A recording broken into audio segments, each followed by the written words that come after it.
Assalamualaikum warahmatullahi wabarakatuh. Bu Sukma dan juga teman-teman, kami dari kelompok 7 akan mempresentasikan, menjelaskan tentang penyelesaian sengketa transfer pricing. Selanjutnya, anggota kelompok kami, yang pertama ada Adelia Mutiara Puspita Putri, lalu ada Rikita Johannes, ada Kafidatul Ilmia, dan saya, Anissa Delia. Lalu, selanjutnya, materi yang akan kami bahas ada dua, yaitu yang pertama tentang penyelesaian sengketa transfer pricing, dan yang kedua tentang upaya hukumnya. Untuk materi yang pertama terlebih dahulu, jadi di sini kita akan membahas tentang penyelesaian sengketa dari transfer pricing, di mana ada beberapa tahap di sini, yaitu OECD Guidelines ini memberikan beberapa pendekatan administratif, baik yang sifatnya pencegahan maupun penyelesaian terkait dengan transfer pricing, yaitu yang pertama kepatuhan pada transfer pricing atau transfer pricing compliance practice, lalu yang kedua prosedur persetujuan bersama atau mutual agreement procedure, lalu yang ketiga ada pemeriksaan bersama antar negara atau simultaneous tax examination, lalu yang keempat ada safe harbor, yaitu dengan memberikan interval toleransi kewajaran berdasarkan harga atau laba wajar. Yang kelima ada kesepakatan harga transfer atau advance pricing agreement, dan yang terakhir ada arbitrase. Oke, di sini kita akan membahas satu persatu. Yang pertama adalah kepatuhan pada ketentuan transfer pricing. Jadi untuk tahap yang ini atau alternatif yang ini itu ada 3 tujuan.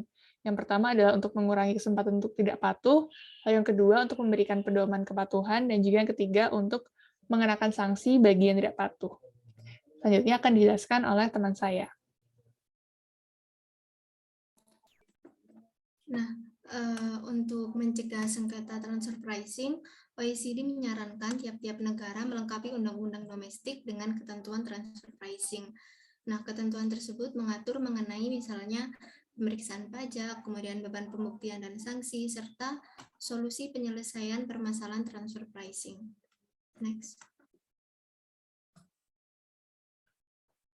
Nah, yang kedua yaitu ada prosedur persetujuan bersama atau mutual agreement procedures. Nah, ketentuan persetujuan penghindaran pajak berganda atau P3P atau tax treaty ini lazimnya memuat ketentuan prosedur persetujuan bersama. Nah, dalam OECD model yang merupakan model yang digunakan negara-negara anggota di pasal 25. MAP merupakan sarana bagi wajib pajak maupun otoritas pajak di masing-masing negara untuk menyelesaikan sengketa yang timbul karena perbedaan praktik administrasi perpajakan di masing-masing negara. MAP juga sekaligus sebagai sarana untuk mencegah timbulnya pajak berganda akibat koreksi transfer pricing yang dilakukan negara mitra P3P.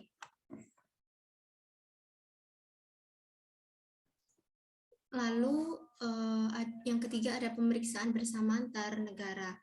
Transfer pricing umumnya melibatkan transaksi antar negara. Menurut OECD Guidelines, dimungkinkan dilakukan pemeriksaan bersama antar negara atau simultaneous tax examination supaya pemeriksaan transfer pricing efektif. Nah, pemeriksaan bersama antar negara dapat dilakukan apabila terdapat permasalahan yang mempunyai dampak internasional yang luas melibatkan beberapa negara. Next. Selanjutnya akan dijelaskan oleh rekan saya.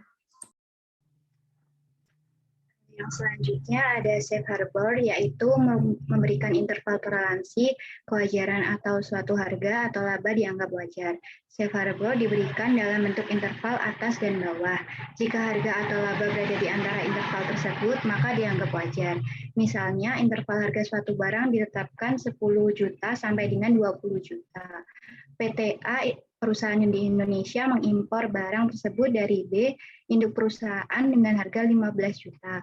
Maka harga impor tersebut dianggap wajar karena masih dalam batas interval, yakni antara 10 juta sampai dengan 20 juta.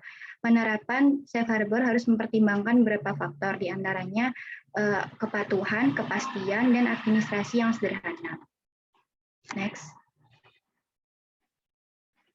Yang selanjutnya ada kesepakatan harga transfer, di mana kesepakatan harga transfer atau biasa disebut advance pricing agreement merupakan kesepakatan antara wajib pajak dengan otoritas pajak mengenai harga atau laba wajar atas transaksi yang dipengaruhi oleh hubungan istimewa. Dengan advance pricing agreement dibuat kesepakatan diantaranya mengenai metode transfer pricing harga wajar, laba wajar, atau rentang harga wajar, dan rentang laba wajar untuk setiap jenis transaksi, untuk setiap jenis barang atau jasa atau transaksi, sehingga mengurangi kemungkinan sengketa di kemudian hari. Next. Yang selanjutnya ada arbitrase, di mana apabila suatu sengketa tidak dapat diselesaikan melalui pendekatan-pendekatan lain, maka alternatif terakhir adalah diselesaikan melalui arbitrase.